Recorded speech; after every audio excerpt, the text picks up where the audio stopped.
আজ আমরা চলে এসেছিলাম রাত্রে নাইট ডিউটির উদ্দেশ্যে। সঙ্গে ছিল দাদা। দাদা সুন্দর করে বাইকটাকে নিয়ে বাস ওভারটেক করে আমাদের অকাত দেখিয়ে দিল, এবং আমরা আস্তে আস্তে দাদার পিছনে চলে গেলাম আমাদের আমাদের হারা মুখটা নিয়ে।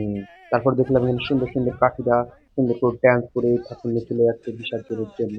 তারপরে এগিয়ে গেলাম আমরা মেন জায়গায়, যেখানে সুন্দর সুন্দর চন্দননগরের স্পেশাল টুনি লাইট দিয়ে বানানো হয়েছে হাজার হাজার সুন্দর প্যান্ডেল। তার দেখার জন্য মানুষ দলে দলে ভিড় করছে।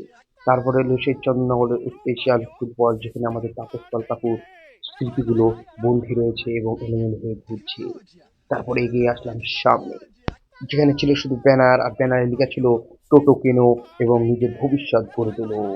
তারপরে এগিয়ে গিয়ে দেখি আবার একটা প্যান্ডেল, যেখানে শুধু লাইট আর লাইট, যা মানুষের অন্ধকার জীবনকে আলোকিত করে দিচ্ছিল। তারপর এগিয়ে এসে দেখলাম আরো একটা সুন্দর প্যান্ডেল, যেটা ছিল খুবই সুন্দর।